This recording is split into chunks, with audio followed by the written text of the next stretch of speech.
बिटिआरनि सीएम प्रमद बर'निसिम आखाइ फोलावहरदों दुखुथिया गीता बसुमतारी आरो भगबान बसुमतारी मोनहा।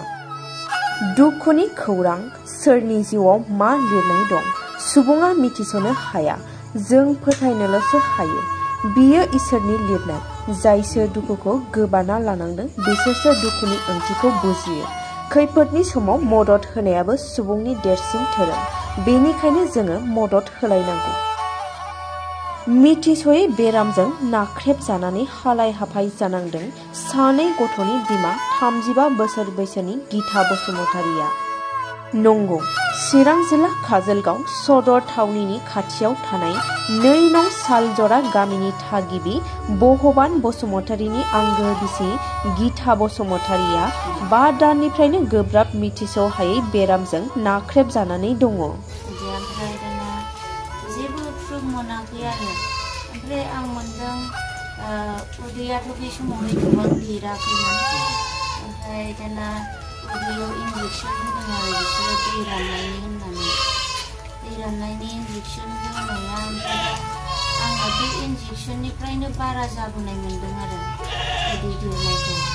बिदिनो जानोबो हाया मानोबो हाया, दै बिदिनो आधा काप लोंबाबो उदैया ब्रां ब्रां नारखो हानो सुखुवा बिदि आरो।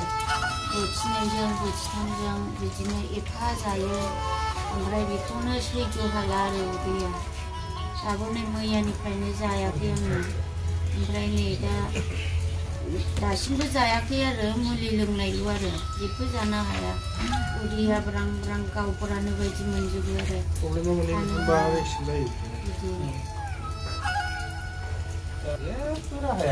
फिसाइ भगबान बसुमतारीया फोरमायनाय बायदिब्ला गोबां फाहामसालिफोराव एबा डक्टरफोरनाव दिन्थिब्लाबो बेरामखौ दासिमबो मोजाङै मिथिस'नो हायाखै एबा हमस'नो हायाखै। गीता बसुमतारीनि बेरामखौ मोजाङै फाहामथाय होनो थाखाय 7 लाख रां खरस खालामबाय, थेवबो दासिमबो बेरामखौ सोखानो हायाखै। न'खराव रांखावरिनि आंखाल जानायलाय बिटिआर सरकार आरो रायजो राजानि खाथियाव अनसायनायखौ नागिरनानै गीता बसुमतारीखौ मोजां फाहामथाय होनो थाखाय रांखावरि मदद हास्थायदों एबा बिहरदों। नोंथांमोनहा गाहायाव होनाय बारक'ड आरो एकाउन्ट नाम्बाराव राङारि मदद एबा दान हरनो हागोन। Name Geeta Basumatary, IFSC code OBIN 0284541, account number 3405438433। रायजो राजा आइ आफा बिदा फंबाय बिब' बिनानावनिसिम सिगांग्रो खुलुमग्रोनाय थाबाय। आंनि देहाया दा जोबोद गाज्रियाव दङ। आङो माने लिभार दुरबल आरो हावभावआव दै जमा जाजोब्बाय। हावभावआ दा बुनानै दङ। एसे जाबानो आङो ब्रां ब्रां मोनो, बोथिसे जाबानो बोथिनै जानो हाया, बेबायदि आरो हालोदा। ओमफ्राय जिरायनानै थानो हाया, आथिं आखाइ बोजोबो। बायहेरायाव दसे थांबानो आथिं आखाइ बोजोबो। खालि बिसिनायाव गोलाव थायोबाल' आथिं आखाइ मोदोमा एसे स्र' मोनो आरो बिदि।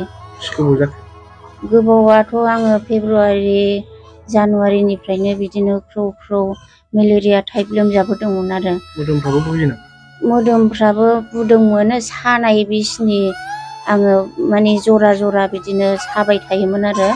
ओमफ्राय बे सानायाव आङो सानाय बिसनि टेब्लेट 4 लाबोनानै जाफैदोंमोन।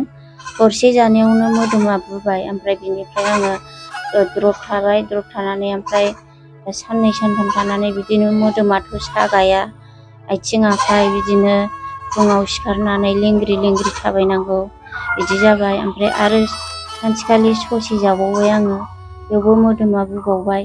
ओमफ्राय दाना बिदिनो थानानै आरो सिभिलाव नायहैबाय आङो। सिभिलाव नायनानै ओमफ्राय बिदिनो सिटि स्केन बानायबाय, एक्सरे बानायबाय। बिदिनो बानायनानै डक्टरा रिपर्ट देखायबाय आं डक्टरनो। ओमफ्राय डक्टरा होनबाय दै जमा जाबाय एसे, ओमफ्राय लिभारा दुरबल बिदि होनबाय। ओमफ्राय दाना बे आलाउद्दिन सारा होनबाय आरो आंनो फाहामनो हागोन, आं मेडिसिन होनोसै बिदि होनबाय। ओमफ्राय ब्लाडआबोथ' खमथार, ओमफ्राय दाना बिदिनो इन्जेक्सन थुबाय थाबाय बिदिनो राननायनि दै राननायनि होननानै 8 खान ना बेसेबांबा इन्जेक्सन थुजादों आरो आङो दै राननायनि होननानै। ओमफ्राय बिदिनो थैनि ब्लाडनि 6था ना 7था बिदि थुजाबाय आं ब्लाडनिखौ। ओमफ्राय होनबाबो ब्लाडआबो बारायनोबो रोंला मानोबो रोंला। बिदिनो 1.5 माससोआनो आङो सिभिलनि माबाखौ जाबाय आरोखि डक्टरजों नायजानानै।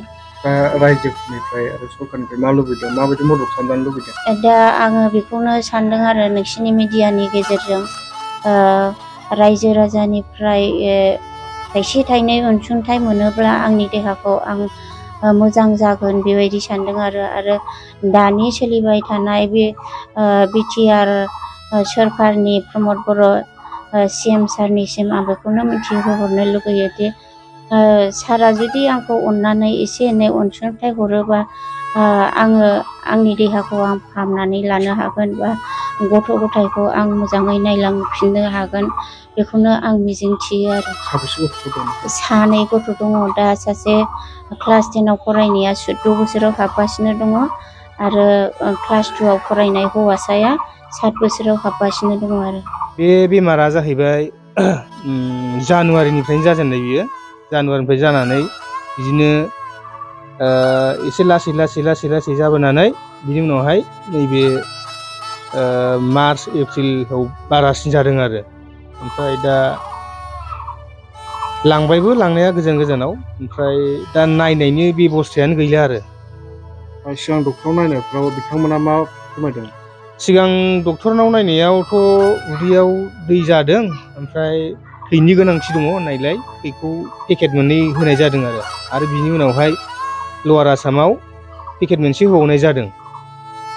बबे हस्पिटालफ्राव नायनाय जाखो? मोनसेया जाहैबाय आगोरालायाव, ओमफ्राय मोनसेया जादों लवार आसामाव नायनाय जादों आरो। ओमफ्राय बिनिफ्राय सिलिगुरियाव निउर'आव लांनाय जादों बे हस्पिटालाव। एसे मोजाङाव फैयाखै नामा? मोजाङावथ' फैयाखै दासिमाव जेबो प्रुफ गैया आरो।